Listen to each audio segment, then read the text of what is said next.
Ni Paula naiz, Milangoa, Italiakoa naiz, baina 2007tik Iruñan bizi naiz. Italian zientzia politika, baina gero hemen gizartelanean master bat egin nuen eta batez ere genero aditua.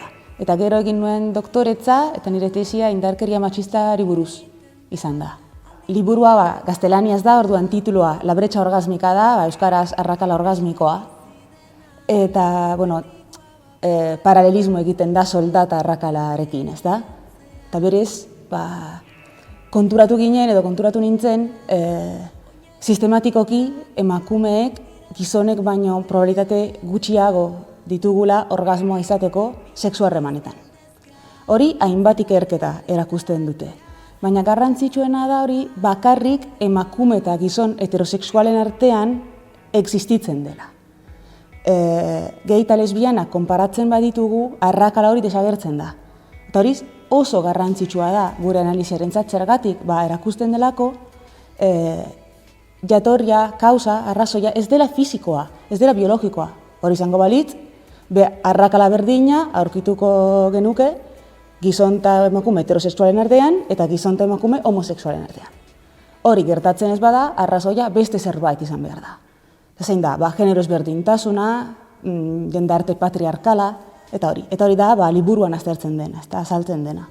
Sexu harremanei buruz pentsatzen dugunean, berez buruan izaten duguna normalean koitoa da.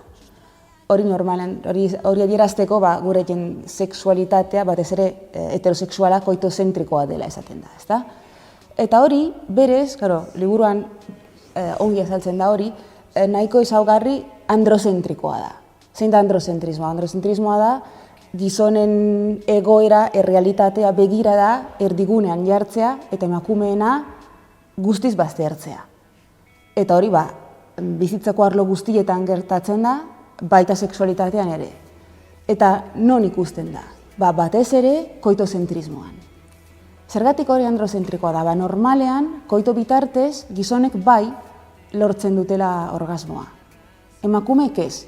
Eta hori oso ondo ikasi behar dugu. Gainera, datu ez da berria. Hamarkada pasa direla lehen aldiz hori aipatu zen momentutik. Eta hainbat ikerketa, gero eta ikerketa gehiago erakusten dute hori, baina beti ahazten zaigu, ezta? Eta pelikuletan, serietan, eleberrietan, sexu harremanak deskribatzen direnean, normalean koito da, eta koito bitartez, emakume guztiek orgasmoa izaten dute. Hori da, jasotzen dugun mezua, baina ez da egia. Bost emakumetik batek bakarrik lortzen du orgasmoa horrela. Askoz jota. Eta hori beti ahazten zaigu, zergatik ahazten zaigu? Gure jendarte androzentrikoa delako. Eta orduan, emakumeen ezaugarriak, beharrak, onespenak, ahazten zaigu. Eta ziurazki, hori ez da arrakala orgasmikoaren arrazoi bakarra, baina ziurazki nahiko arrazoi importantea da. Gero, beste arrazoi batzuk aipatzen dira liburuan, batez ere, hiru. Jada aipatu duguna, eta gero, justu genero teoriarekin lotuta direna. Alde batetik, genero identitatea, batez ere, buruan izan behar duguna da, arketipikoki esaten da, emakumeok seres para los demás garela, eta gizonak seres para uno mismo. Horrek esan nahi du, normalen emakumeek beste pertsonaren onespenari oso garrantzia handia ematen diogu. Gizonek gutxiago. Eta hori, bizitzako arlo guztietan ikusten da. Baita sexualitatean ere. Gero sexualitatea oso forma ezberdina bizitzen da sozialki emakume eta gizonen kasuan. Betidanik gizonen sexu izateko eskubidea mailaren gainean egon da. Eta sexua izaten dutenean orgasmo izateko beharra. Emakumeen kasuan bat ere ez. Noski, hori kontuan hartu behar dugu arrakala orgasmika ulertzeko. Eta gero, gure jendartean dagoen genero ezberdintasuna. Ez gaude maila berean. gizonak leku ahultuago batean daude, eta haien desioak, onespenak eta garrantzia handiago dute. Eta hori ere, sexualitatean ere ikusten da. Liburuan hori dena, noski, askoz gehiago azaltzen da, baina ideia, sustraia, hori da. Berez, orain dela hamarkada batzuk, sexualitatea hitz egitea orokorrean tabu bat zela, orain nahiko konplexuagoa da egoera. Ondo, eksperientzia ona izan baduzu, horri buruz hitz egitea ez da bat ere tabua. Baina eksperientzia hain ona izan ez bada, esateko normalen orgasmorik ez dituzula, edo kostatzen zaizula, edo badituzu baina ez izan beharko zenuke forman, hori buruz hitz egiteko tabu guztiz bizirik dago, guztiz. Eta agian, kakotxen artean, hobe izango litzateke guztiz tabu izatea, ala guztiz ez izatea. Baina bakarrik gauza honi buruz hitz egitea, zer egiten du? Irudia guztiz faltsua sortzen da, bai. Orduan, datuek esaten digute emakume askok ez dutela orgasmorik.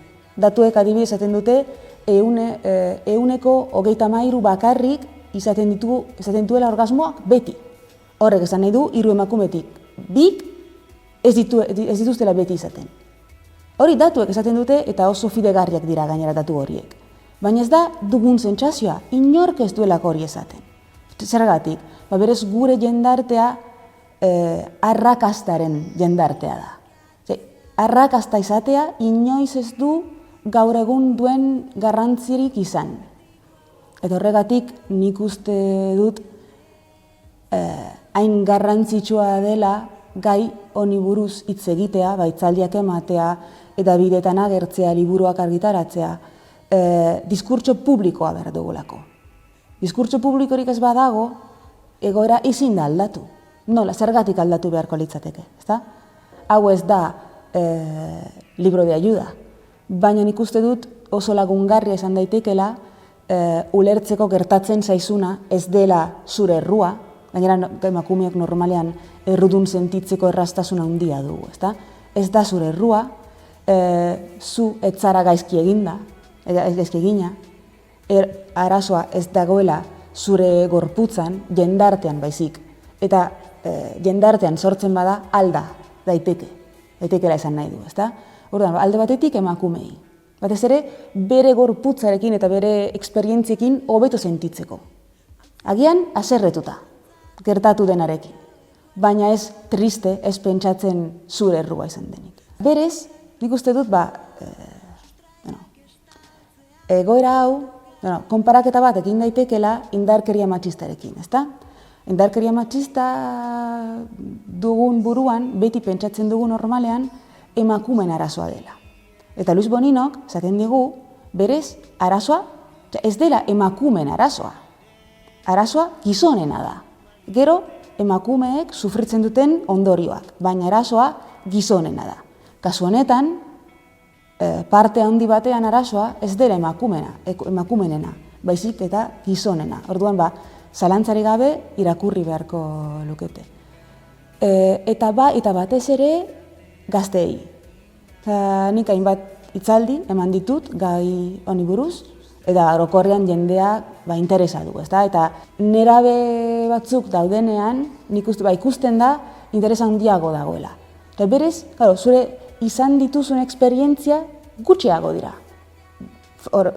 Garrantzitsuagoa da. Eta orduan, bereziki lagungarri izan daiteke, eredu faltsu hori apurtzeko. Batez ere, interneten, nik saiatu nintzen informazio internet bilatzen, eta desastroso da. Orduan, ez da erraza informazio hori bilatzea. Orduan, liburuan, nahiko erraz irakurtzen da, txikia da, laburra, eta bai. Mila esker eta zorteon liburuarekin. Mila esker, zuri.